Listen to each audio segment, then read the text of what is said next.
Big pass Tamil இன்னைக்கு எபிசோட்ல நிறைய பேர் எக்ஸ்போஸ் ஆகிறதுக்காண்டி வெயிட் பண்ணிட்டு இருக்காங்க. ஸோ அந்த வகையில் யார் இருக்கான்னா திவ்யாவும் இருக்காங்க. ஸோ நேற்று நைட் லைவ் ஸ்ட்ரீமிங்கில் பிரஷோட இஷ்யூ ரொம்ப போய்க்கு இருந்துச்சு. இதில் யார் அந்த பிரஷை குப்பையில் போட்டாதுன்னு சொல்லிட்டு குறும்படம் போடணும்னு சொல்லிட்டு கண்டஸ்டன்ஸ் எல்லா பேருமே கேட்டுட்டு இருந்தாங்க. இந்த இஷ்யூவில் இன்னொருத்தரும் மாட்டியிருக்காங்க. அது யாருன்னு பார்த்தீங்கன்னா திவ்யா. இந்த வாரத்தோட டாஸ்கில் கெமி ஸ்டார்டிங்கில் எடுத்ததுக்கு அப்புறமே சம்மந்தமே இல்லாமல் ஸ்டாண்டை போட்டிருப்பாங்க. அதுக்கு காரணமே யாருன்னு பார்த்தீங்கன்னா திவ்யா தான். திவ்யா போய் கெமிட்ட பிக் பாஸ் எனக்கு ஒரு சீக்ரெட் டாஸ்க் கொடுத்துருக்காரு, அதனால நீ வந்து கானா வினோத்திட்ட போய் சண்டை போடணும் சொல்லியிருக்காங்க. இதை சீக்ரெட் டாஸ்க் நினைச்சு கெமியும் பார்த்தீங்கன்னா போய் சண்டை போட்டிருக்காங்க.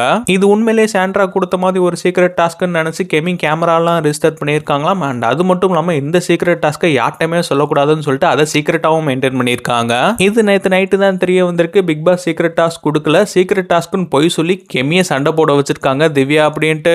இதை வந்து திவ்யாட்ட கேட்டதுக்கு எதுக்கு சீக்ரெட் டாஸ்க்னு சொன்னீங்க அப்படின்னதுக்கு நான் சீக்ரெட் டாஸ்க்னு சொல்லவே இல்லை, ஓப்பன் டாஸ்க்னு தான் சொன்னேன், என்னோட கேரக்டரே அதான், நீங்க தப்பா புரிஞ்சுக்கிட்டா நான் என்ன பண்றதுன்னு சொல்லிட்டு அப்படியே ட்விஸ்ட் அடிச்சிருப்பாங்க. ஸோ அதனால ஏதோ இன்னைக்கு விஜய் சேதுபதிட்ட சொல்லி குறும்படம் போறதுக்கான வாய்ப்புகள் இருக்கு.